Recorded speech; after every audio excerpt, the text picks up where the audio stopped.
Hello guys, good evening. Shout out sa mga tropa dyan, mga driver. Halimbawa na-encounter nyo na nalobat yung remote nyo, hindi nyo na at nataon na wala pa kayong pampalit, ganito lang po ang pwede nyo gawin. Pwede nyo pong bunutin to. Wait lang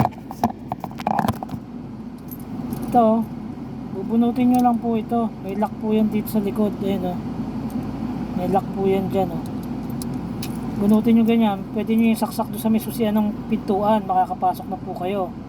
Ngayon, hindi pa rin po siya madidetect ng sasakyan. Kaya hindi nyo pa rin po siya mapupush start. So ganito pa rin po. Pwede nyo pong buksan to. Ito ganyan. Meron po siyang gatla dito sa loob. Bubuksan nyo po yan.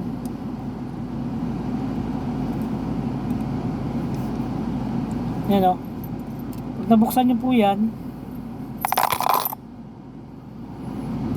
kunin nyo lang po ito. Yan kukunin nyo lang po ito.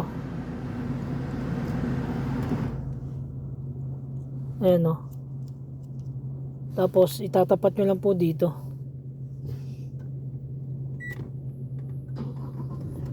Yan, tatapat nyo po doon sa may dito itatapat nyo lang dyan wait lang, sample natin ulit. Hindi nakita sa video ito po ayan, ito tatapat nyo lang po dito, sabay apak sa preno, sabay pindot. Kahit wala pong battery yan, ayan may start nyo po yan. Maraming salamat, thank you po.